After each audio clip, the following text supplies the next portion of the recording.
नमस्कार। परी की कहानियों में आपका स्वागत है। देखिए, रिश्तों में छोटी मोटी नोक झोंक तो होती ही रहती है ना? पर कभी कभी एक छोटी सी बहस भी घर में बहुत बड़ी दरार डाल सकती है। आज की हमारी कहानी इसी बारे में है कि कैसे एक इंसान की समझदारी एक पूरे परिवार को बिखरने से बचा लेती है। और कहानी का नाम भी कुछ ऐसा ही है, एक अकेला सब पर भारी। तो चलिए कहानी की शुरुआत करते हैं। सोचिए, एक बिल्कुल आम सी सुबह है। घर में सब कुछ शांत है, वैसा ही जैसा रोज होता है। लेकिन आज कुछ अलग था। एक छोटा सा बदलाव होने वाला था, जो एक बड़े तूफान का पहला इशारा था। और वो बदलाव क्या था? सुबह की चाय जो रोज बहू लाती थी, आज बेटा सूरज लेकर आया। अब ये बस एक रूटीन का बदलना नहीं था, ये तो घर के अंदर जो तनाव पल रहा था ना, उसका पहला संकेत था। और घर के बुजुर्ग पिता जगजीत सिंह, उनकी नजरें पारखी थीं। उन्होंने ये फौरन भांप लिया। तो उन्होंने सीधा पूछा, अरे बेटा, बहू कहाँ है आज? तबीयत तो ठीक है ना उसकी? लेकिन सूरज का उतरा हुआ चेहरा और उसकी खामोशी, वो सब कुछ कह रही थी। साफ था कि बात सिर्फ तबीयत खराब होने से कहीं ज्यादा बड़ी थी। जब पिता ने दोबारा कुरेद कर पूछा, तब जाके सूरज के मुंह से वो बात निकली, एक ऐसा फैसला जो उसने गुस्से में ले तो लिया था, लेकिन यहीं से इस पूरे मामले की जड़ हमारे सामने आती है। तो वजह क्या थी? वही जो कई घरों में होता है, सास और बहू के बीच एक छोटी सी कहासुनी, एक मामूली सी बात। लेकिन इस छोटे से झगड़े का नतीजा बहुत बड़ा निकला। सूरज की पत्नी रूपाली गुस्से में घर छोड़कर अपने मायके चली गई थी। और यहीं पे हम देखते हैं कि गुस्सा इंसान से कैसे कैसे गलत फैसले करवाता है। सूरज का प्लान क्या था पता है? कि चली गई है तो जाने दो, महीना 2 महीना वही रहने दो, 4 लोग बातें बनाएंगे तो अकल ठिकाने आ जाएगी। उसे लगा कि पत्नी को सबक सिखाना जरूरी है। देखिए, यही तो सबसे बड़ी गलतफहमी है कि रिश्ते जिद या सजा देने से सुधरते हैं, जबकि रिश्ते तो बातचीत और इज्जत से संभलते हैं। लेकिन अब इस गर्मागर्म माहौल में एक ठंडी, शांत और तजुर्बेकार आवाज आती है, पिता की। उन्होंने अपने गुस्से से भरे बेटे को कहानी का दूसरा पहलू दिखाना शुरू किया। पिता ने एक बहुत बहुत गहरी बात कही।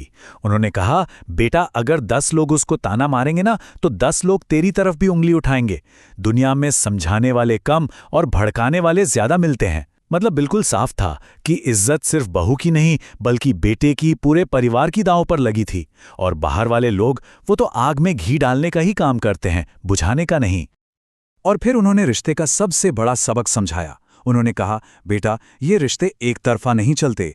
ये तभी निपटे हैं जब वो तुम्हारी इज्जत का ख्याल रखे और हम सब मिलकर उसकी इज्जत का ख्याल रखें। ये बात बहुत जरूरी है। ये कोई मांग नहीं, बल्कि एक साझेदारी है, जिसे हम अक्सर भूल जाते हैं। अब इसी बीच माँ भी आ जाती हैं, और यहाँ हमें 2 पीढ़ियों की सोच का फर्क साफ साफ दिखता है। माँ का वही पुराना नजरिया था, हमारे जमाने में तो हम कभी पलटकर जवाब नहीं देते थे। लेकिन पिता आज की हकीकत को समझते थे। उन्होंने समझाया, अरे भगवान, जमाना बदल गया है। आजकल की पीढ़ी टूटना पसंद करती है, झुकना नहीं। और फिर उन्होंने एक सीधा सवाल पूछा, अगर तुम दोनों ही नहीं झुकोगे तो क्या ये रिश्ता टूट नहीं जाएगा? और फिर पिता ने वो बात कही जिसने शायद पूरे माहौल को, पूरी सोच को बदल कर रख दिया। उन्होंने अपनी पत्नी से कहा, सुनो, वो कोई रबड़ की गुड़िया नहीं है जिसे जैसे मर्जी तोड़ मरोड़ दो। वो हमारे घर की लक्ष्मी है।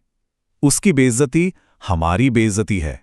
ये सिर्फ एक इमोशनल डायलॉग नहीं था, ये बहू को परिवार का एक सम्मानित हिस्सा मानने की बात थी। पिता के शब्दों का इतना गहरा असर क्यों हुआ? क्योंकि उनमें गुस्सा नहीं था, कोई इल्जाम नहीं था, उनमें थी शांति और समझदारी। और इसी वजह से माँ और बेटे के दिल पर जो जिद और गुस्से की परत जमी थी ना, वो पिघलने लगी। अब वो अपनी गलती का एहसास करने लगे थे। तो ये जो बदलाव आया ना, वो ऐसे ही नहीं आ गया। इसके 3 स्टेप्स थे। पहला था सुनना, मतलब अपने अहंकार को साइड में रखकर दूसरे की बात को सुनना। दूसरा था समझना, यानी ये मानना कि हाँ, शायद हम ही गलत थे। और तीसरा, जो सबसे मुश्किल और सबसे जरूरी है, बदलना, यानी रिश्ते को बचाने के लिए खुद को बदलने का फैसला करना। कहते हैं ना, असली समझ बातों से नहीं, काम से दिखती है। सूरज ने भी देर नहीं की। उसने फौरन अपना फोन उठाया और अपनी पत्नी को एक छोटा सा मैसेज भेजा, मैं तुम्हें लेने आ रहा हूं, तैयार रहना। ये देखने में एक छोटा सा कदम था, पर अपनी जिद पर काबू पाने की एक बहुत बड़ी निशानी थी।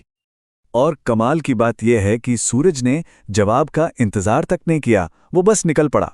इससे पता चलता है कि उसका इरादा कितना पक्का था। और उधर से रूपाली का जवाब आया, ठीक है, साथ में एक स्माइली।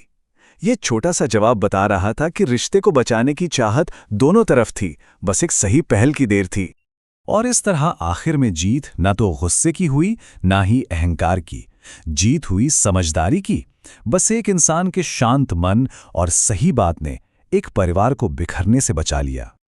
तो इस पूरी कहानी से हम क्या सीखते हैं? यही कि अगर घर में एक भी इंसान समझदार हो, जो गुस्से के वक्त शांति से काम ले, तो वो पूरे परिवार के लिए एक ढाल बन जाता है। सच ही तो है, एक अकेला अगर समझदार हो तो वो सब पर भारी पड़ता है। अगर ये कहानी आपके दिल को छू गई हो तो इसे लाइक और शेयर जरूर करें, ताकि ये प्यार भरा संदेश और भी लोगों तक पहुंचे। और ऐसी ही और प्यारी कहानियों के लिए हमारे चैनल परी की कहानियां को सब्सक्राइब करना ना भूलें।